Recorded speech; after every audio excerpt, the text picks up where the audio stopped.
আসসালামু আলাইকুম। তোমরা বের করো 33 পৃষ্ঠা।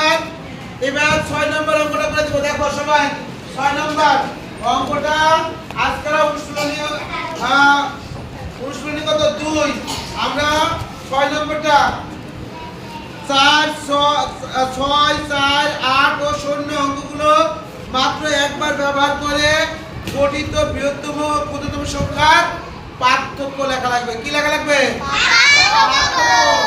তাহলে বৃহত্তম সংখ্যা গঠিত, তাহলে 6 4 8 ও 16 অঙ্কগুলো ব্যবহার করব নাকি?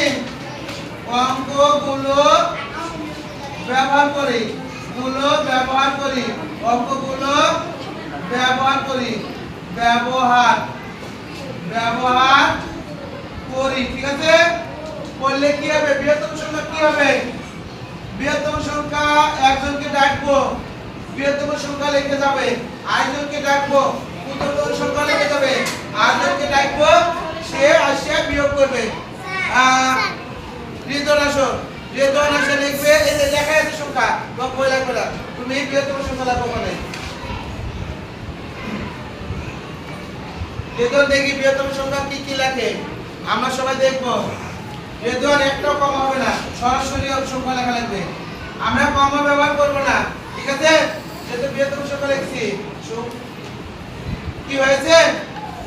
আমরা সবাই একটা রেজনের জন্য তালি দিই। এবার ক্ষুদ্রতম সংখ্যা কে লিখবা? ক্ষুদ্রতম সংখ্যা এবার ক্ষুদ্রতম সংখ্যা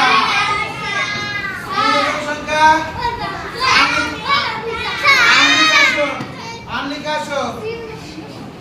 ক্ষুদ্রতম সংখ্যা আনলিখা লিখবে। ক্ষুদ্রতম আনলিখা দেখি কি লেখে। 4 0 6 8 হয়েছে কিন্তু সংখ্যার নিচে সংখ্যা লেখেনি, তাই না? আমরা তবু আনলিখা জন্য একটু সবাই তালি দিব। তাহলে এর সংখ্যা খুব সুন্দর লিখছে 4 0 6 8। ঠিক আছে? এবার পার্থক্য মানে কি? বিয়োগ না? পার্থক্য মানে কি? বিয়োগ। এবার পার্থক্য কি আসবে? এবার হাত দাও। পার্থক্য